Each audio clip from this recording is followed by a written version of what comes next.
Right, folks, right, this is video number 1. There's probably going to be 4 or 5 in the series. I said 3 videos. I said 1 video, then I said 3. With the amount of stuff I've done, there'll probably be 4 or 5. So I'll try to keep them to half an hour, 40 minutes if I can. It'll bore some of you, but many of you, especially of my age group, might just like it, and it might get us all talking or commenting. Right, this is number 1 now. I'm recording it late on Thursday. I'm going to try and get it out for about 8 PM tonight. I don't think it'll be out for then, so it'll take about half an hour, 40 minutes to record, and then it's got to download, and it takes forever the longer the thing is. So it'll come out tonight, but I don't know when. This is part 1, and we're going to look at films. Now, what I think I'm going to call the series, because I'm going to put it in a playlist, I think I'm going to call it Why My Youth Was Better Than Yours. Now, my youth means our youth, people of my age group. For younger people watching, people of my sons and daughters' age, or my grandkids' age, I'm saying our growing up was better for lots of reasons. Maybe the clothes we used to wear, maybe that we used to, rather than spend our time on the internet and social medias and PlayStations and all that palaver, all the things that I don't bother doing. Maybe we got out and played and enjoyed ourselves. Maybe the sweets and crisps of the day and chocolates of the day and all those things were better. Maybe the drink was better, the booze and everything else. Maybe the films were better, more of that in a moment. Maybe the TV series were better, from young kids stuff to comedy to action stuff to all kinds of stuff. As I say, TV programmes may have been better, like I say. Music may have been better. The bands and artists putting out the music may have been better. And to that end, I'm going to try to flesh out some kind of argument to say why things from my time were better than now. Now, I was going to start and do everything from the 70s, but I can't. There's too much there. There's much too much. And I'm going to get lots of it in anyway, but I'm incorporating the 50s, 60s, 70s and 80s, but very, very early 80s. I'm trying to say my childhood was better than yours if you're a lot younger than me, or yours if you're much younger than him who's already younger than me. Are you with me? That's my sons and daughters' age, that's my grandchild's age. So I'm saying people of my age group had a better time of it, and I'm going to tell you why. And I'm going to take you through films of my day, the kind of films that I grew up with, the kind of films I've watched, from the artists that I've liked, and I'm going to name a number of films, and I mean a number. I'm going to comment on many of them, especially my favourite ones, and give you my comments, and you can let me know what you think about certain films I've mentioned, whether you agree with me or not, and then about films that I've not mentioned. Now, any comments coming in, I will reply to absolutely everything. If a lot's come in, they might take a day or two, and it might be commenting back and two. But please be aware of this system of mine, this YouTube. Sometimes comments just don't come through. Why? I don't know. And it turns out when you comment on a thread, they get lost I just can't find them sometimes.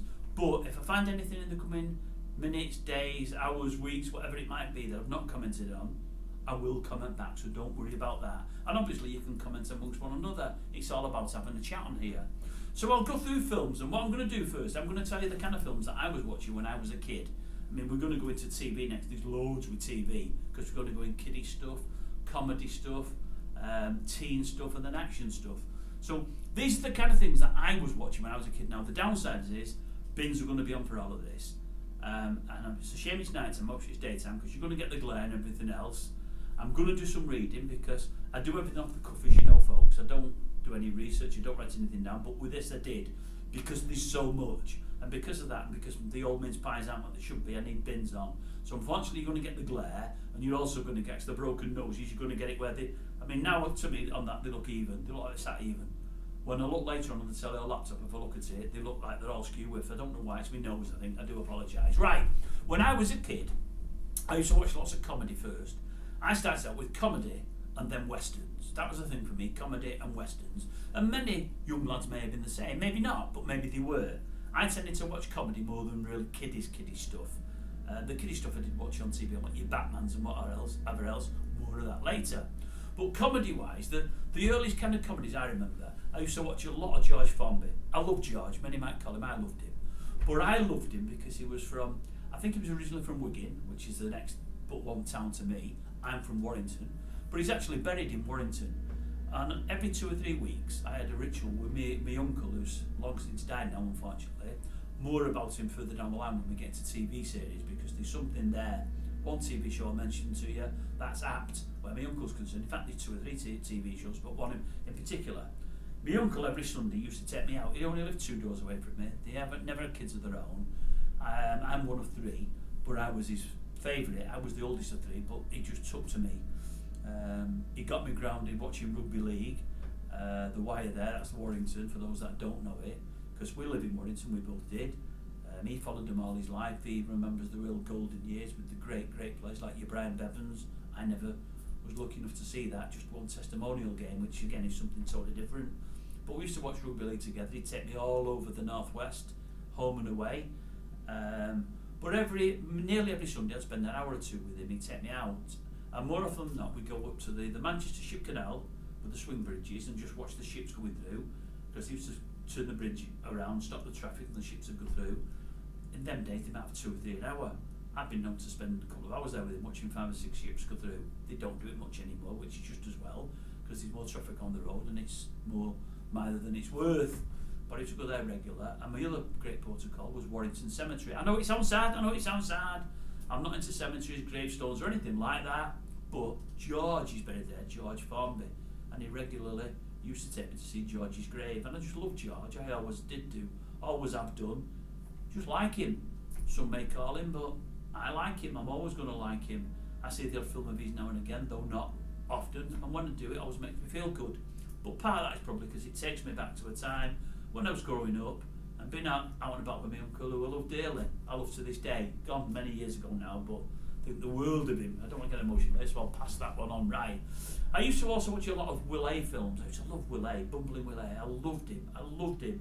And when is it Mo Marriott and the other fellow, I can't think of his name, but I know it. I used to love his films. I loved them. I remember watching one. It was about a ghost train. I think it was about a ghost train, and I used to love it. And I think it's one of the first films I ever saw that used to give me nightmares. Yet it was a comedy film, and I think I knew it was, but I was very young when I first started watching. I've watched it 5 or 6 times over the years, and I used to absolutely love it. And I couldn't remember what it was called. I thought it was called The Ghost Train. So I've looked into it just, and it's called Mr. Porter. Oh, Mr. Porter. He's running the fictional railway at Buggles Kelly. I just googled that just this minute before I started this to see if there's such a place. There's bound not to be. Anyway, there isn't, not in Ireland anyway. And I loved it, and I loved many of his films, Boys Will Be Boys and other such films.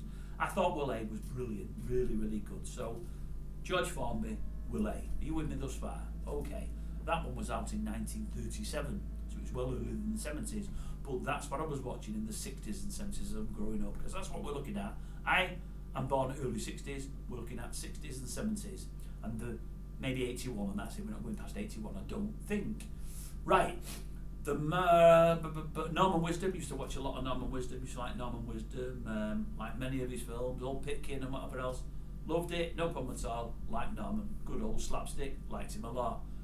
And then we'll go to Abbott and Costello, like them as well, very, very clever with words, very, very quick speaking, like I can be sometimes. They did some great films. I'm not going to name any because I don't remember them, I've not looked at them. And then we'll go to the big two in my eyes. Firstly, we'll go to the Marx Brothers. Many might not have got the Marx Brothers. I love them. And when I say love them, I mean love them. For me, possibly, Groucho Marx could have been the funniest single person of all time. And I take into that your Tommy Coopers and your Billy Connolly's and Eric Morecambe, although it wasn't a single act, and other great comedians. But Groucho was extremely funny, extremely clever. I loved Groucho Marx. I really did. I thought he was brilliant. Used to love the Marx Brothers. And then we go to the Governors, Laurel and Hardy. There'll never be another Laurel and Hardy. There'll never be anyone that gets anywhere near them. Morecambe and Wise probably come closest, but I think they'd admit themselves they couldn't match the Masters. They were the Masters. Laurel and Hardy, some people maybe didn't get them. Well, I just don't understand that, because they were just absolutely brilliant. Loved them with a passion. I can watch a silent film of Laurel and Hardy's now, a silent one, and still love it. Doesn't have to be dialogue in it for me. Just the slapstick, just watching what they do. Just a fantastic double act. When you see the up-to-date film with Coogan and is it John C. Reilly, brilliant film, gives you an idea what they were all about. Just Laurel and Hardy for me, just gold, absolute gold. I think the main guy behind the Laurel and Hardy Appreciation Society, I think it was Stan Evans. Stan Evans has got a place here in Warrington, a big building in Warrington, and I think he ran the Appreciation Society. He might be dead now, Stan, I'm not so sure. He's older than me, but I think he ran it. So there's another Warrington connection, which is strange. You know, one of them lived in Ulverston, there in the Lake District, and Ollie was from America. But what a double act, just brilliant. I mean, the ones that stick out for me would probably be the Music Box, which everybody talks about. If you've not seen it, you must. I love the one in it might have been a silent with this one, the sawmill, when they're working in the sawmill and they actually cut the car in half. Have I spoiled it for somebody? I might have done. Anyway, I love that one. And another one, I couldn't think of the name of it, but I've watched it time and again. So I had to look for that. What was it called? Bear with me a sec. Oh my God. Sons of the Desert. Absolutely brilliant. But everything they did was brilliant. They never did anything bad. Just the Governors, just absolutely the best. And that was all the old stuff. And then, when I was very young, we'd get into action stuff and we'd watch the James Bond stuff. I used to love James Bond. I used to love going to the pictures to watch James Bond. I was of an age where I could go without my mum and dad, so we'd go with our mates. And it was the golden era Bond with the greatest Bond ever in Connery. And I mean, you had from Russia, Dr. No, From Russia with Love, Goldfinger, all in the 60s. I never realised they were all 60s, but they were. On Her Majesty's Secret Service with the Lazenby, the Australian. Possibly. Best Bond ever for me is without doubt Connery. I think the most underrated Bond is Lazenby. I liked him. And On Her Majesty's Secret Service could, for me, be the best Bond film of all time. Could. I'm not saying it is, but it could. But a big part of that's Diana Rigg. I love Diana Rigg. More of that when we get to the Avengers and old Emma Peel. Ooh, did I not like Emma? Ooh, I loved Emma Peel. Anyway, Bond films, brilliant. Just love the Bond films. But as I say, I was a boy that got out a lot and enjoyed getting out and about, climbing trees, jumping ditches, playing on building sites when I shouldn't have done, starting up diggers when I shouldn't have done, and all things like that. I was a good boy. Loved me westerns, didn't I? It was all action stuff. That was me. Well, my hero in the early days was obviously the Duke, John Wayne. I loved John Wayne. Again, many might call his political views and whatever. I just loved John Wayne. I loved him. I watched everything he did, absolutely everything. Even the ones that weren't taken to by the critics, I loved them. But as I say, I love John Wayne, so he could do no wrong in my eyes. But I'll give you a flavour of my favourite films of the Dukes, and there's many, but I'll give you a flavour of them. And I mean, we're supposed to be talking 70s, and going back to probably the 30s here.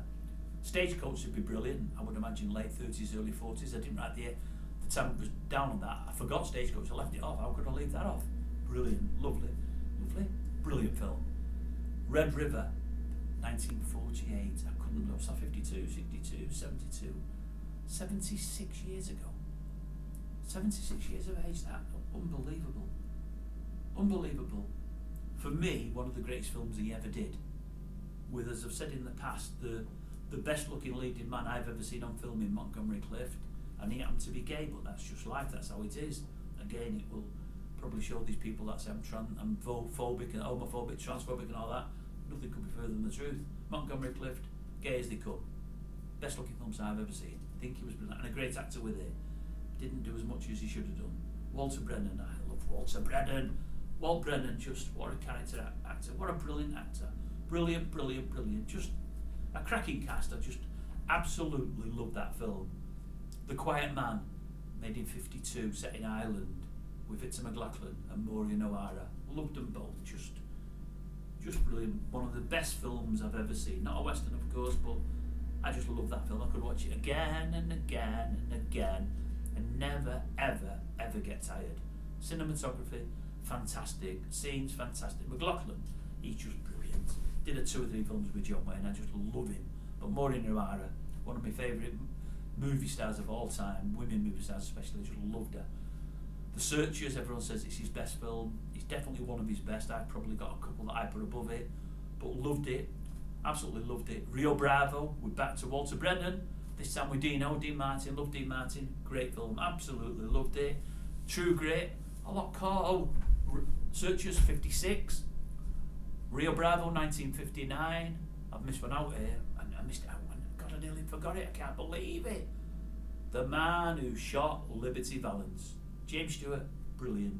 John Wayne, absolutely fantastic. Lee Marvin, out of this world. Out of this world. I think Strother Martin's in it as well, and an early Lee Van Cleef. Brilliant, brilliant, brilliant film, honestly. Loved it. In black and white, I can watch that again and again and again. That was 62. True Grit, 69.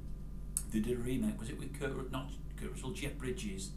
They say it's better than True Grit. I'm not having it at all. I'm sorry, folks. You can shove that up your jacksie for me.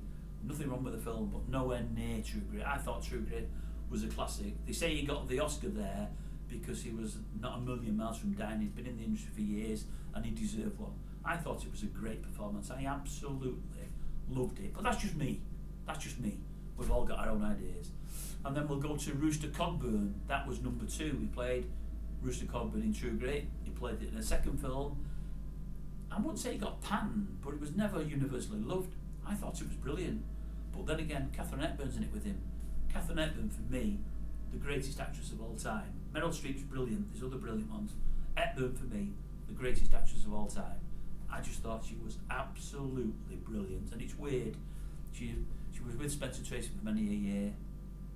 I have to say through gritted teeth because I don't want to say it because there's others I love, but possibly the greatest actor of all time. It's weird that they end up being with each other and they're probably the best in the field. Bad Day at Black Rock for me, some of the fight scenes in it don't stand up well now, they don't look good, for a man to do all he does with one arm and his jacket, looks a bit, but what a film. Bad Day at Black Rock, if you've not seen it, folks, go and watch it. Is it Robert Ryan?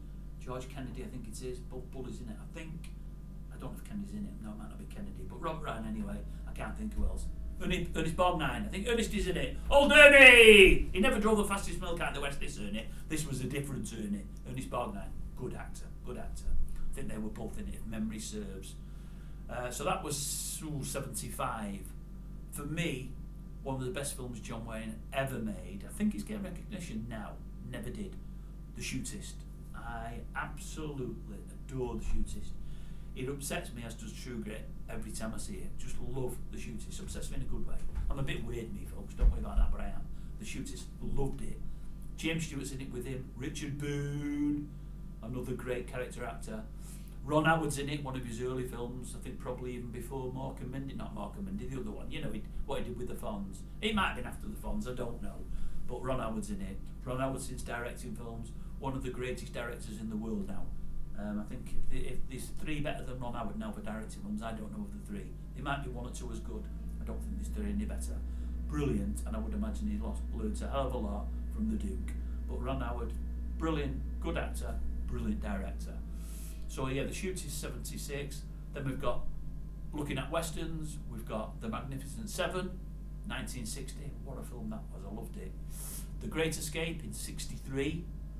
Alright, it's not a western, but I've just listed it there. I think that's what I was doing. I was doing Steve McQueen stuff. I should have gone to Clint Eastwood next. That's right. In fact, let's go to Clint Eastwood. We'll go Clint Eastwood, then we'll go Steve McQueen. I picked a few actors, that's all. Clint Eastwood. The Dollars Trilogy. For a Few Dollars More, number 1. Fistful of Dollars, number 2. The Good, the Bad and the Ugly, number 3. Most say number 3 is the best. I think number 2 is the best. The Fistful of Dollars, I think that's the best. Love them all. That started him off after Rawhide. Went over to, was it Spain or wherever, with Sergio Leone. Did those 3 spaghetti westerns in a couple of years. Came back, an absolute superstar. So those are all in the 60s. The first one was 65. Coogan's Bluff, 1968. Loved it. Just a different kind of film. That's what he does at Eastwood. He does lots of different kinds of films. Where he goes there, 68. Action film, war film.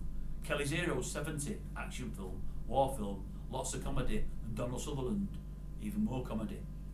Play Misty for Me, 1971, with Jessica Walter. Very underrated film. Really liked it. He plays a DJ, she plays a stalker. If you've not seen it, you must. It's a very good film. They class it as a B-rated film because it never made it massive. He was just starting off in Hollywood then, but it's a crackerjack, it really is. Where else were we next? Dirty Harry, 71. Well, what can you say about Harry Callahan other than he's brilliant, just brilliant. The rumour is John Wayne was offered the part, passed it up, big mistake, but I'm glad Clint got it. Suited him down to the ground. Down to the ground. Thunderbolts and Lightfoot. Now that was George Kennedy, I'm sure he was in that with Jeff Bridges. Jeff Bridges got all the acting plaudits and deserved them to a great extent. He was brilliant, but Eastwood was too. Crackerjack of a film, a belting film again. He did a lot of films, Eastwood, before he was huge. That you'd go to the pictures and you'd see maybe 2 films a double bill, and a lot of these might be the aperitif to the main course, if you get what I mean. They weren't the main film will come next. But they were all brilliant films in their own right, and I'm going to mention 2 or 3 of them now, as it turns out. Thunderbolt and Lightfoot was one of those, but a great film, really enjoyed it. If you've not seen it, watch it, you'll enjoy it. I'll leave the next one till last, because it's my favourite Clint Eastwood film of all time, I would guess. We'll go after that, we'll go another sort of B-rated film that wasn't massively taken to, and a lot call it because it's so over the top, The Gauntlet. I liked it when it was out. I've got to love it, and I'll tell you why in a minute, but I love it. It's dead different. If you haven't seen it, again, watch it, but I love it. But I will tell you why in a moment. Every Which Way But Loose, that's the one that he stars in with Geoffrey Lewis. Well, I'm going to like Geoffrey Lewis. Geoffrey Lewis was my favourite jockey when I was a kid. Everybody loved Pigger. I've always liked the underdog. I was Geoff Lewis. When he was a Winnold Merlis, then to Bruce Hobbs. Always look. Why am I telling you that? I've not need to that. Geoff Lewis in it. Loved him. But I love the granny in it. The granny is fan. I can't remember her name. Just fantastic. If you've not seen it, just go and watch it. Leaving a young old lady on her own, looking after herself, and she's there with a sawn-off shotgun. It's not sawn-off, it's a shotgun. Unbelievable. Just an unbelievable film. And the star of the show is definitely Clyde. And Clyde is just brilliant. If you've not seen it, watch it. It's funny, yes it is, I know. It's a bit stupid, yes it is, I know. But it's still brilliant. It's just a brilliant film. And then from that, we'll take you to The Gauntlet. I've seen The Gauntlet and Every Which Way But Loose. Probably in the last 18 months I've seen them both. And what I particularly love about them is the way they start the first 15 minutes. If you get a chance, watch them. It's American cinema shot in a way I've never seen before, or never really seen. It shows a side of America that we don't see over here. Americans will, because they live there. But you see him finishing work for the day, maybe doing a shift, and then it's night time, and maybe he gets in his pickup. He's only got an old pickup, and it might be dark, and there might be lights about, and he might call into an off license just to pick up some booze, or he might call in a bar and just have one quick drink and then go in an off license. Then he goes home, and the film doesn't start for 15 minutes on both films. If memory serves, that's how both films start. Nothing happens for 10 or 15 minutes. You see him finishing what he's doing and travelling home or whatever it may be. And I think they're brilliant for it. It's just so different. And nobody, I wouldn't have thought, Barry Eastwood could have done it. He does things, Eastwood, with the camera and without dialogue that nobody else does. The same way the great man John Ford used to do things in Monument Valley and places like that nobody else did. He let the scenery talk, did John Ford. He let it talk, and he had a fantastic backdrop to work from. Eastwood's the same in what he does, but does it in different ways. They're both brilliant. How Eastwood has got to where he is, I mean, when I say Ron Howard, there's not 2 or 3 better than him. Well, one that is better than him is Eastwood, so maybe he's in the top 5, Howard. So I'm moving it a little bit, because your man's got to be in there. The guy that does all the De Niro films, I can't think of his name. Spielberg's in there, the other guy, the little fella, Scorsese, they're in there, there's no doubt about that. But Howard's in the top 5, but Eastwood, what a fantastic director. And the range of films he does is just brilliant. Anyway, I'm digressing, I do all the time. The Gauntlet, Every Which Way But Loose, brilliant, loved him. Then I picked out some McQueen ones, just to look for Steve McQueen's. Magnificent Seven, 1960, used to watch it all the time. The follow-up films aren't bad as well, but the first one's by far the best. The Great Escape, 63, who didn't like that? We all did. Thomas Crown Affair, something totally different. 68, that was out, with Faye Dunaway, good-looking girl, liked her. Bullet in 68, Jacqueline Bisset. Oh my God, Jacqueline Bisset was a good-looking young lady. She's not young anymore, but she was then. Towering Inferno, some have called it. Nothing wrong with it at all. Good old action film, 1974. So we go from that to where we go next. We looked at some of Robert Redford films. Butch Cassidy and the Sundance Kid, 69, which is near the 70s, not quite, but near the 70s. Who brings a knife to a gunfight? Yeah, Butch and Sundance, 1969. 3 Days of the Condor, 1975. All the President's Men, 1976. Paul Newman, Cat on Hot Tin Roof, 1958. Hood, 1963. Hombre, 1967. For me, one of the greatest films of all time, Western-wise, is Hombre. Again, universally liked, I think, but not put up there as one of the great films of all time. If anybody can find me 5 westerns better than that, I want to see them 5 westerns, because I probably know what the 5 will be. You can't find. It's in the top 10. Could be in the top 3 for me. I just love the film. Who's in it with him? It's himself again. Richard Boone's the baddie. Frederick March. I call Frederick March an old school actor. He's brilliant, and if you've not seen it, it's worth watching just for him. Diane Salento, is it Salento? Used to be married to Sean Connery's first wife. Great film.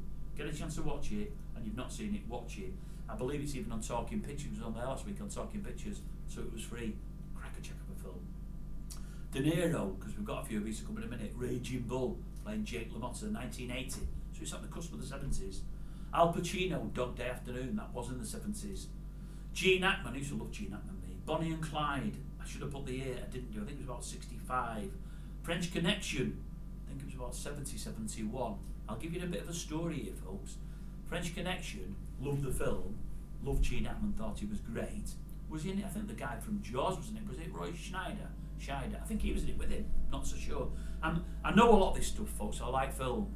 I'm not putting people's names down. I had the info on the Will A stuff, the other stuff I remember. So if I get any of it wrong, just tell me. But a lot of the stuff I'm saying, I tend to know. I've got the names of the films, but not the names of the people in them or anything like that. I just tend to know it. But if I'm wrong, just tell me.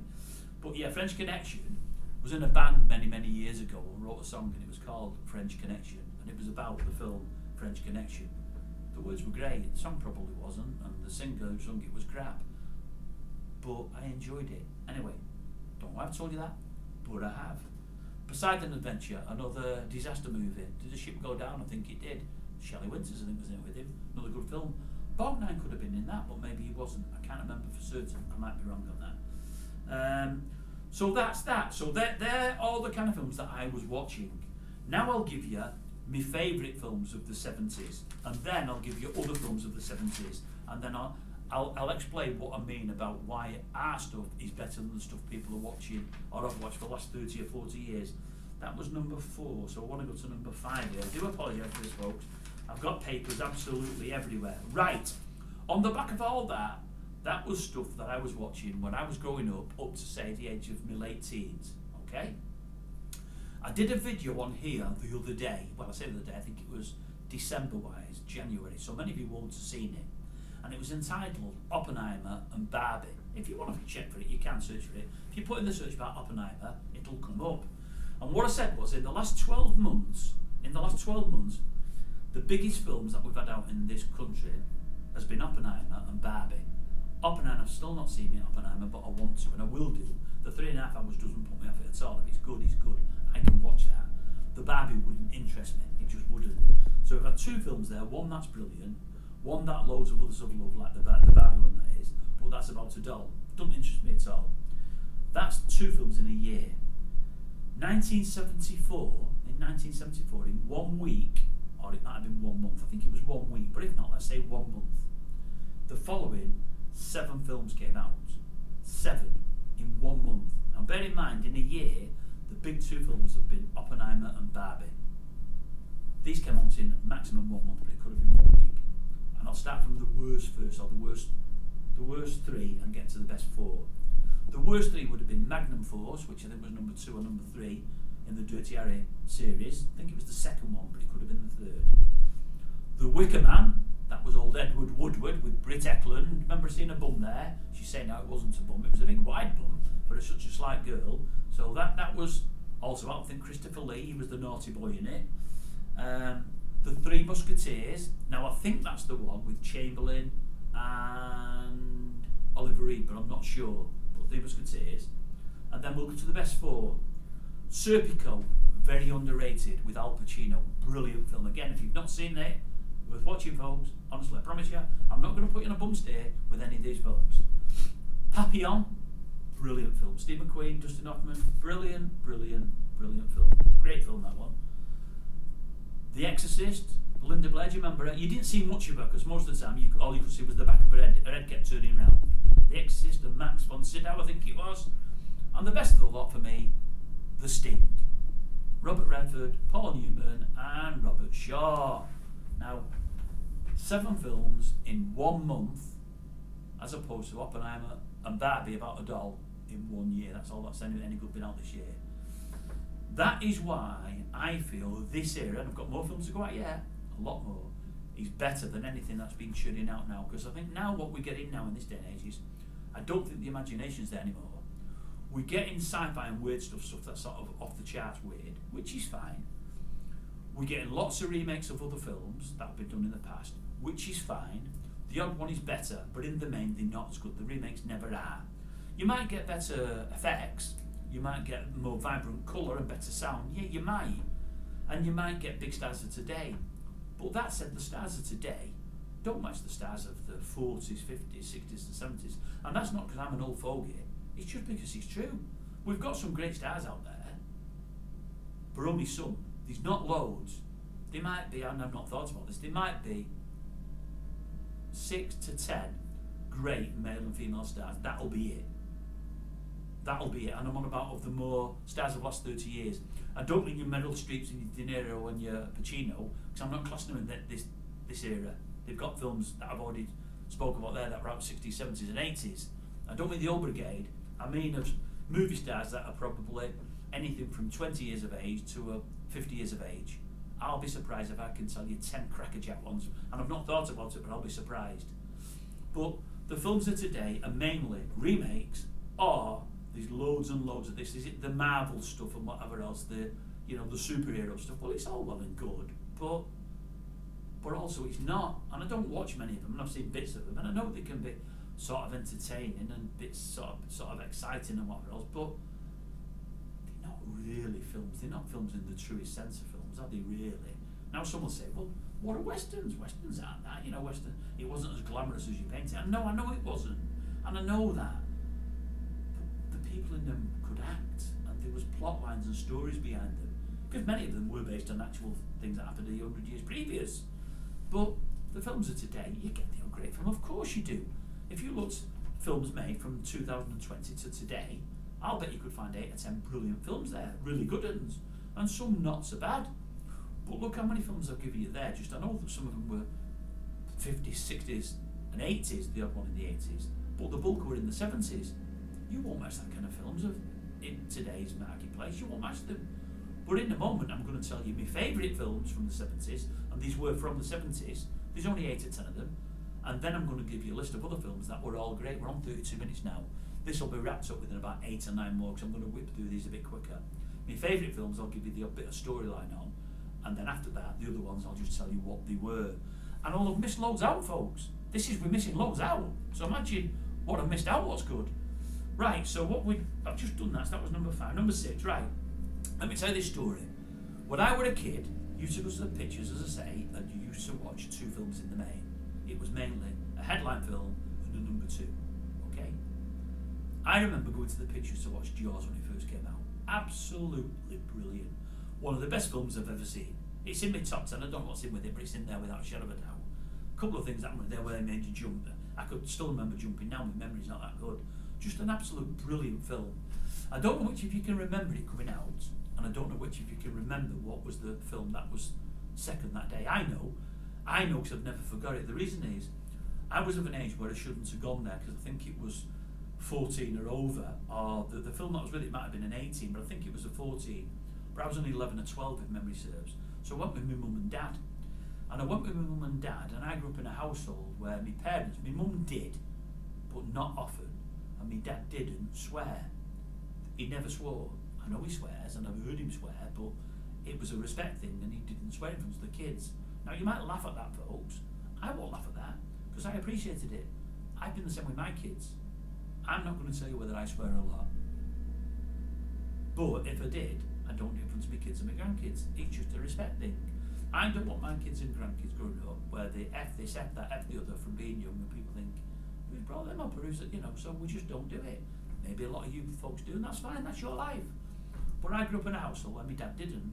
I knew he did, but I never heard it, and I'm the same. So, I've had to tell you that to get to this. The second film that was on with Jaws that day, and it's a brilliant film, was a film called The Mean Machine. Don't know if you remember it. If you don't, they've remade it since with Vinnie Jones. Wouldn't even dream of watching it. Vinnie Jones for me is absolute crap. I just wouldn't even think of watching anything he's in. I've not watched The Lock, Stock and all that. I won't watch anything he's in. because he can't act, so I just don't bother. Some of you might like him, that's fine. It's just Danny Dyer Mark 1 to me. Danny Dyer's Vinnie Jones Mark 2, so I won't watch any of them, so they're not for me. But it was The Mean Machine, and it was with Burt Reynolds. A brilliant, brilliant film. I would imagine it still stands up today. I think he played a bloke in it called Paul Cruz, ex-football coach that got sent to prison. He's in prison. I think the governor, Eddie Albert, I'm pretty sure it was. A lot of other well-known faces in there, but I don't think any more big stars. I don't think. A brilliant film about a prison football team that end up coming up against the guards. All I can remember is the bald-headed blow. I think he broke my nose. And I remember that. Anyway, for those that have seen it, you'll know what I'm on about. I just absolutely loved the film. It was just a brilliant, brilliant, brilliant film. And there was loads and loads of effing and blinding in it, and I feel uncomfortable because I'm only 11 or 12. I'm sat next to my dad, who's not been swearing in front of me, and I shouldn't really be in there because I'm too young. I loved it. It was just brilliant. You can get it on some of these dodgy sticks now, I believe, but it's dead hard to get hold of. If you've not seen it, watch it. It'd have been 71, 72, 73, but I know it'll still be good. I'm going to watch it again myself in the coming weeks and months. That's one of the films I'm going to watch. I'm going to mention another in a minute. But what I'm getting at here was when we went to the pictures, it wasn't a film, it was two films. And they were always good. Like I said, some of them Eastwood films would be a number two film to something else. It was great. You used to get value for money. You go in there now, I went the other week with the granddaughter, I mentioned it to people and grandson, about 60, 70 quid, and that was with extra passes. And only 2 adults and 2 kids. And all we're watching is that Willy Wonka Chocolate Factory, no other film with it, just that. And I'm thinking, oh my God, I'd not been for a while. What a rip-off. And what the food and drink cost, I couldn't believe. I know he's gone dearer now, but we used to go to the pictures as kids. The Saturday morning shows and what, we should do all of that. But we'd go on our own in the week, our mums and dads had let us. It was never anywhere near as dear as it is now. And I know it wasn't, because when we were kids, we had nothing. Our mums and dads all worked, but we didn't have spare money like we've got nowadays, or like we've for the last 10 or 15 years. Pictures now is an absolute rip-off. They're absolutely ripping your money out your pocket. And you're not getting the old BFM like you used to get. No, you're not getting 2 films at a time. So, that's what I loved about the pictures in my day. We grew up with a Saturday club, I don't think it's there anymore, when we're really young. Then when we go to the pictures watching a film, we're getting 2 for the price of 1. And they were great, because there was loads of great films being made then. Unbelievable. My other great films from that era, I'll tell you another 2, because they'll go with The Mean Machine. I've got 3 films that were all based on violence, fighting and violence and whatever else. All very underrated. The third one, I'll tell you, the last one, I've already said, The Mean Machine. The second one, many of you won't know. It's got a superstar in it, but many of you won't know it, I'll bet. Well worth a watch. And the third one, a few more of you will know, but I thought it was brilliant. The second one is a film called Slapshot. If you've not seen it, again, you must watch it. It's a Paul Newman film. It's about ice hockey, and he's a guy that's coming to the end of his career. I think he gets one last move to a team that's doing crap in a lower league, and they bring, I think, 2 or 3, I think it's 3 brothers in. Definitely 2, it might be 3, I might be seeing things here. They're twins. I'm not going to tell you anymore because I can't, because it'll spoil it. Just watch it, it's brilliant film, and it's just so different, and it's brilliant. The third one will be, and it's one of my favourite films of all time, of absolutely all time, and it's called The Warriors. If you've not seen it, again, watch it. It's about gangs in America, loads and loads of gangs, and I'm not going to tell you much more. There's a guy in it called, I think he's called Michael Beck. I watched it with my best friends when it came out, it'd be about 79. It was a year or 2 before my best friend of all time died. He died early on in a motorbike accident. And I remember 3 films from that time.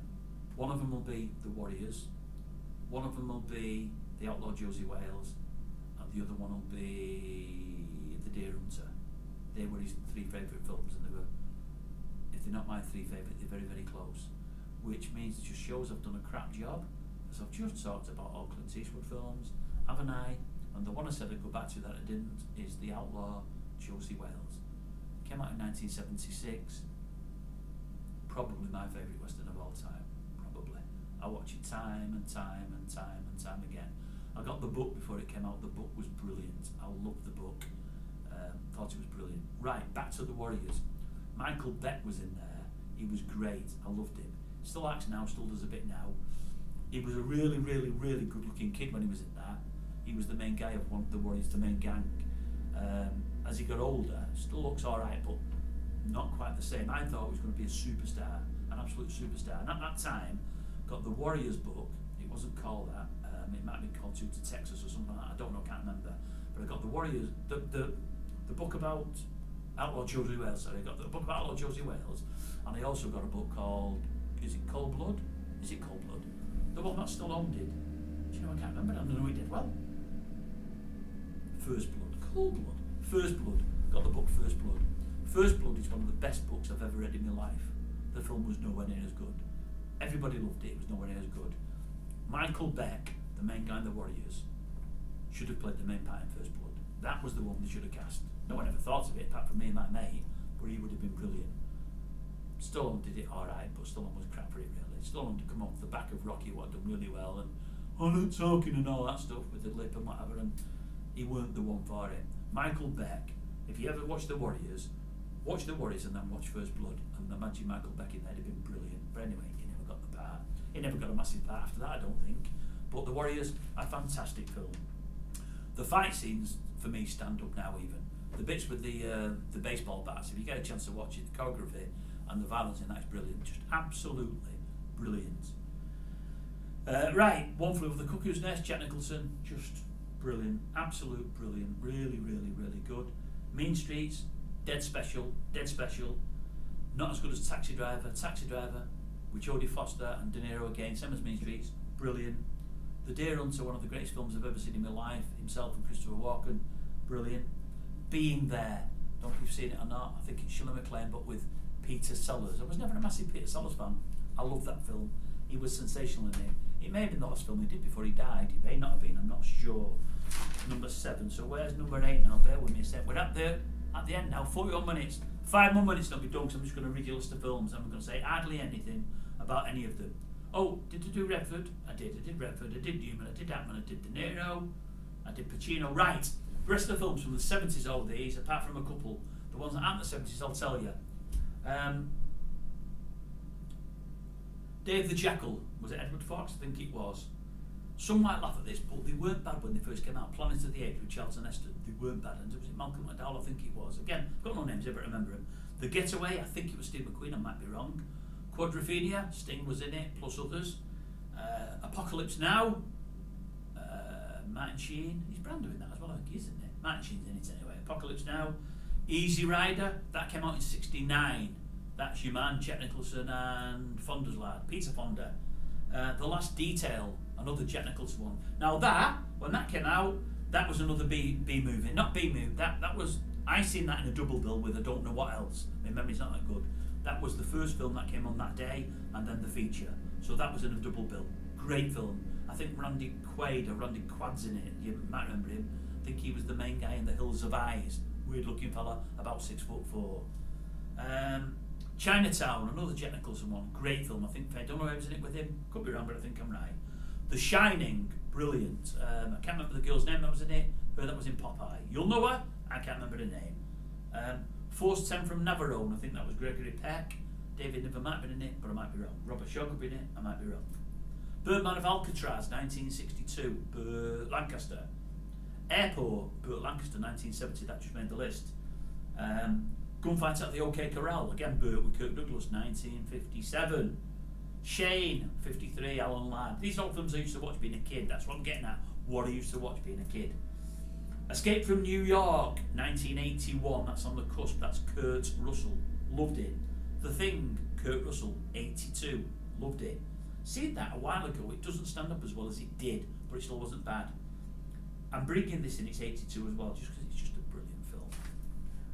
Phone Home, E.T. E.T. Phone Home, I can't do it, I'm not good. E.T., 82. Charlie Varick, don't know if any of you remember that. Walter Matthau, another B movie, not a top movie. Bit like the Clint Eastwood one that I mentioned earlier. I can't remember what it's called, but I mentioned it earlier. The bit where it is, it don't matter. I'm not going to look through pictures because it'll take me forever. Near the end now, folks. The Omen. What's his name? Oh, I love him. Great actor. Gregory Peck. The Omen. Gregory Peck. The Boys from Brazil. Again, Gregory Peck. Is that the one where he's in it with Laurence Olivier? Is that Marathon Man with Dustin Hoffman? I meant to have Marathon Man because I think that was 70s as well. I meant to have that and I didn't do, so I'm adding Marathon Man as well. To Kill a Mockingbird, that's Gregory Peck, that was 62, what a film that was. 410 from Navarone, I think that was Gregory Peck. They can't all be Gregory Peck. Shenandoah! Jimmy Stewart, what a film, what a brilliant film. Do you like that? I did, I like that one a lot, Shenandoah. Cracker-jack of a film. On Golden Pond, 1981. Jane Fonda with her old man, Old Henry. Cracking film. But again, Catherine Hepburn. You can't get away from Catherine. What a film that is, that's a cracking film. The Godfather. I came to the party late, everybody watched it. I seen The Godfather for the first time about 4 or 5 years ago. And I think I've seen number 2, I think I've seen 2, I've not seen the rest yet. These are the 3, I think there is. Great film, top stars, Brando. There's your man. Pacino. De Niro. Like them all. The Eagle Has Landed. Smokey and the Bandit, old Burt Lancaster. Now, the one with Julian Banjo's in it, where he's in that, I don't know if that's 70s, I think not the 80s, he's not in here anyway, but Smokey and the Bandit played that with the love of his life. Is it Shirley? It's not Shirley Anfield, she died lately. You know what I mean anyway, I can't think of her name, you know what I mean. The Taking of Pelham, 1, 2, 3, a bit like Ted Rogers that. Do you remember that one?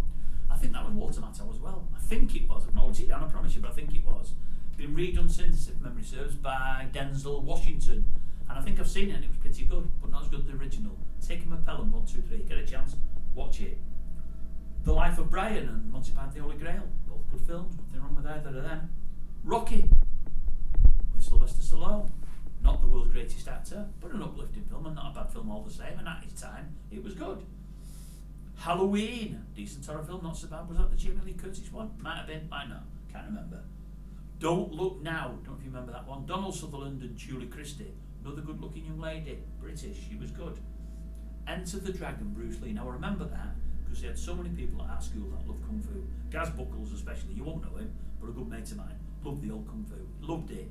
And at the time, everybody was Kung Fu fighting, you know. Oh, Carl Douglas had them all doing it. Oh, ho, ho, ho. Oh, ho, ho, ho. And then you had old David Carradine. If you could walk on the rice paper, my son. And all that palaver, you had that further down the line. Everyone was doing it, man.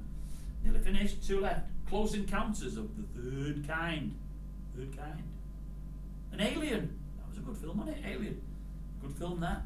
And that's it, folks. So I've got to say, the list we're on 47. I'll talk it out. It'll be done by 48 and a half, 49. I think when you look at that body of work there, the bulk of it's from the 70s. And I don't think, take the 70s and 80s away, and I think films in the 70s, 50s, 60s, 70s, brilliant. 80s, brilliant. 90s, very good. And every generation after, they get a little bit worse, I think. There's still great films in there, no doubt about that. But there's not as many great films. And you look at them that I've given you there, I think in their own way, for me, they're all classics. I've seen all of those films, and more often than not, more than once. There'll be the odd film I've seen that I've forgot to put in, that's great, and I've just forgotten it. There'll be many films that you'll love, that I've watched and not enjoyed, or not really wanted to see. The work is massive. And all I'm getting at is, folks, I was growing up with those films, being from the 30s and 40s, and watching them in the silence, or the black and whites, watching them from all the way through the mid to late 60s and early 70s, and then the films would come out, the colour stuff, and I'd be watching the stuff in the 70s, and 70 to 75, some of the films, a lot of the films I've mentioned there, that's when they came out, they were brilliant, and a lot of them weren't major films, they weren't massive box office films, but they were great films, they were making great films at that time. And I just see, when I look at films of my era, my time growing up, same with TV, be it comedy or drama or anything else, or children's programmes, to when my kids were growing up in the, well, probably 25 to 30 years ago, and my grandkids growing up now, it doesn't compare. We're miles in front for me, miles in front. Anyway, so that's it for me. It's gone on longer than I thought. I'm going to try and get the others out in the next few days. That took me 2 or 3 hours put together. Even today, getting it in some kind of order took another hour and a half. I wanted to record this 2 hours ago. So it's taking longer than I think, folks. So as I say, I've got a job, and I've got this, and I've got that, I've got the other messages to do on here. It's difficult, but I'll get them all out. I think there'll be 3 or 4 more. It might not go down well, as in many might not watch it, but I'm going to do them anyway, because I like it myself and I've enjoyed doing it. And I do know, as my subscription grows and more people jump on board, if I create a playlist for it, which I will, people, because a lot of people that watch me are of my kind of age, and they will be going forward to the kind of things I cover and things I do. So we'll give people a chance to look back at these things I've done in a year or two's time, and the channel's even bigger. But in the meantime, everybody that's on board now, I love one and all of you. I love you all. You're more valued than anybody because you've been with me from the outset or from recently. So if you want to, if you've enjoyed watching this, great. Let me know. As I said yesterday, do me a favour, thumbs up, thumbs down to any of it. I don't mind thumbs down. It won't offend me. Give a thumbs up or down because it just helps push it out more. If we can get a few hundred watching it, which we probably can't, but if we can, more might see it. I know it's long. I know there's ads there. I do apologise. But it's gone from a 1-part thing to a 3-part thing, and now I think it'll be a 5-part thing, and they'll all probably be this long because there's just so much material. I cannot believe there's so much great stuff from in and around the 70s. I really, really can't. But that's films put to bed. Any of your comments, great, valued. I'll get back with any what's it called, and then also at the end of it all, when I've finished the series, I'll do a little roundup video with some of the better comments and some of the things that have piqued my interest more than others. Okay? Thanks one and all. I'm done for today. Let me knock this off. I've put the glass down to make sure I'm doing it right. 50 minutes, 57, 50.